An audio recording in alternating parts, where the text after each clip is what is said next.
Bonjour. La pierre qu'ont rejetée les bâtisseurs est devenue la pierre d'angle. C'est là l'œuvre du Seigneur, la merveille devant nos yeux. Dans l'Évangile selon saint Matthieu au chapitre 21 que nous lisons ce dimanche, Jésus lui-même cite le psaume 117.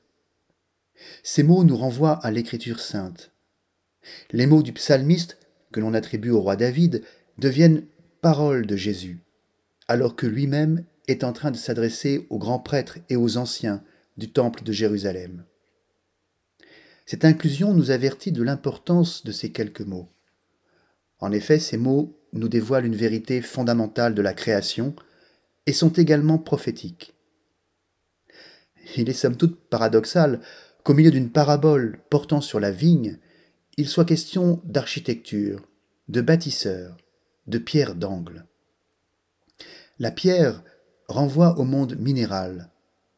Grâce à la main de l'homme, à la technique, celle-ci peut être utilisée pour construire durablement. La pierre est un matériau que l'on ne transforme pas. On peut la tailler, lui donner une forme adéquate, la relier à d'autres pierres, sans jamais altérer sa nature de pierre. Par ces mots, la pierre qu'ont rejetée les bâtisseurs, Jésus nous dit que la création tout entière est un monde où rien n'est perdu.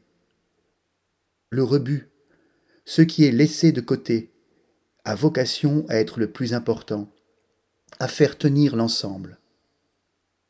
L'expression pierre d'angle renvoie à la pierre façonnée par l'homme qui prend sa place à un endroit précis d'un mur et qui assure la solidité à toute la construction. En effet, s'il manque la pierre d'angle, l'équilibre de l'édifice est fragilisé. La construction n'est pas achevée. Les paroles de Jésus sont également prophétiques, car elles le désignent. Cet homme flagellé, supplicié sur la croix, n'est pas qu'un prophète persécuté.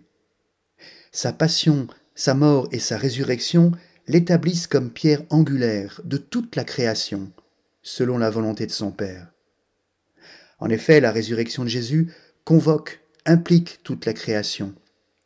Le psalmiste écrit « la merveille devant nos yeux ». Voyez-vous, cette expression renvoie à la révélation que Dieu nous donne en son Fils. Nous sommes appelés à contempler cette pierre d'angle et l'équilibre qu'elle promeut dans toute la création. Nous sommes appelés à nous réjouir de cette construction merveilleuse. Cela nous dit que l'homme a un rôle à jouer pour contribuer à la magnificence de la création et qu'il est également un témoin admiratif de la beauté du monde.